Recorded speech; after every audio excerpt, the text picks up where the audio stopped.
Hello. I'm just getting in. Sorry, I'm a little bit late. I had a group I moderate. I had to help out with a little bit of a dispute. And so we are in Acts chapter 20, and we are all the way up to verse 13. Hello, Arla and Dad, and everyone as you guys join us here. So, this will probably be a good reminder for us all today. We'll probably just go down to verse 16. We'll see. Maybe we'll go further. But it says, Then we went ahead to the ship and sailed to Assos. They're intending to take Paul on board, for he had given orders, intending himself to go on foot. And when he met us at Assos, we took him on board and came to Mytilene. And from there we sailed, and the next day came opposite Chios. The following day we arrived at Samos, then stayed at Trogyllium. The next day we came to Miletus, for Paul had decided to sail past Ephesus so that he would not have to spend time in Asia, for he was hurrying to be at Jerusalem, if possible, on the day of Pentecost. So, you might not think there's a whole lot in there, but there is at least one very good lesson for us all. I don't know if I could show you to where you guys would be able to actually see it and truly understand what all is going on here. But let's see here. Assos and Troas. So let's see here. Take a look at my Bible. See how the words are all backwards? That's got to be confusing. But that's Troas. And I guess if I come here, Troas, Assos, that little tiny thing. So you see there's a big lip in the sea, and then a straight shot. I know that's not helpful, but again, the land came out, and so you could actually walk a much shorter distance. The distance is about 24 miles, and it's a longer sail.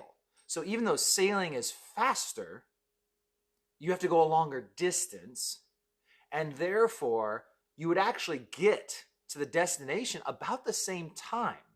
You walk, again, shorter distance but slower, sailing faster but longer distance. You get there at the same time. Now, what was the deal? Luke is with them. He's saying we, right? Troas is where Eutychus fell asleep and fell out the window. And they're on their way back to Jerusalem. And Paul decides, I want to walk. You guys sail on without me. You see, getting alone is something that is much needed. And I want to say that the spiritual believer should know this. I would want to say that for a healthy spiritual walk, we need to get that alone time. And you know, there's the daily alone time that we all should have.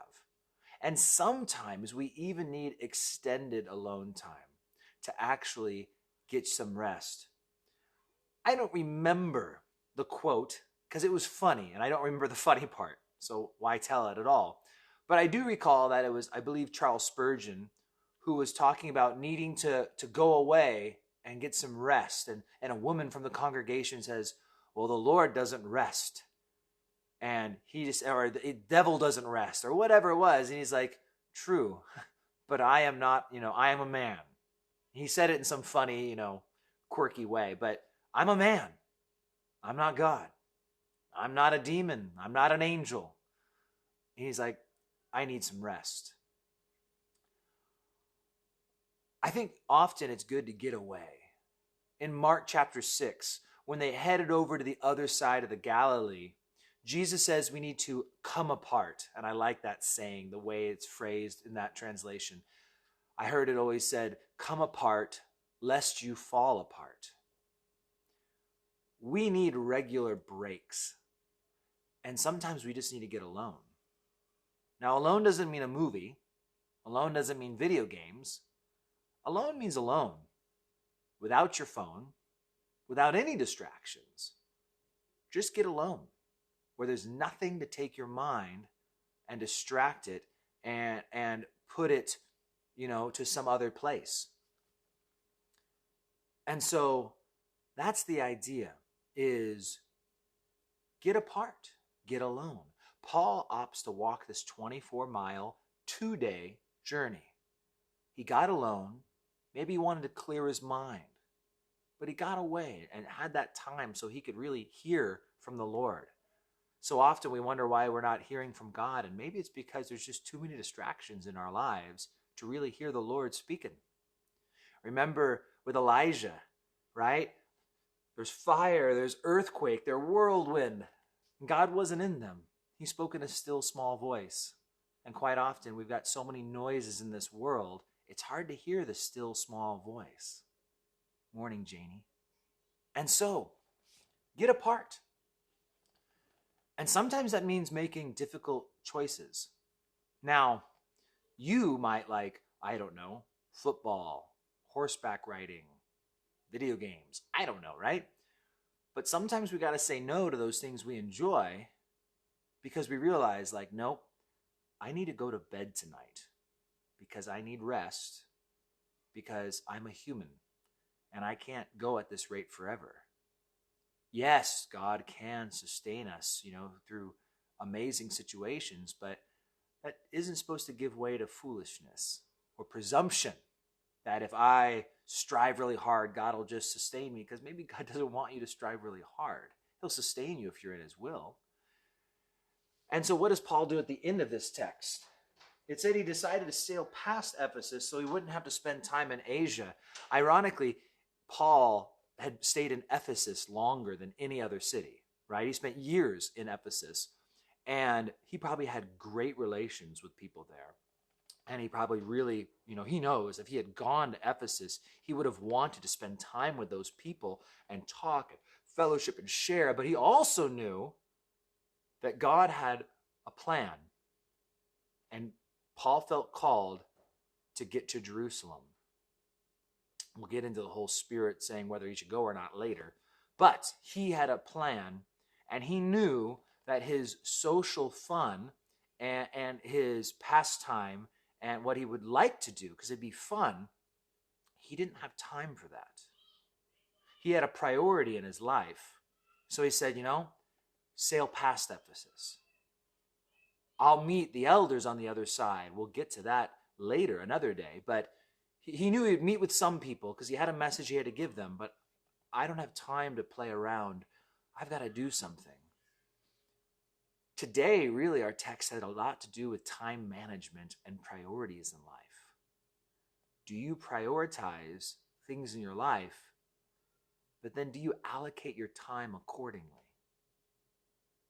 My friend, Pastor Tom Rush, Calvary Chapel, Walla Walla, he once did an audit of his time, and he was shocked with how he was spending it. Now, Tom's not goofing off. He's working at the hospital, working at the church, working on this and that. But he realized how little time he was giving his family, and it made him change because he knew the priorities in life. My relationship with God has to be the top priority in my life. It should be in yours too. We can say it, but do we live it? That me having my heart right and my head on straight in all things pertaining to my personal relationship with God has to come first. The second thing on the list is your spouse. Love it, hate it, whatever, that's it.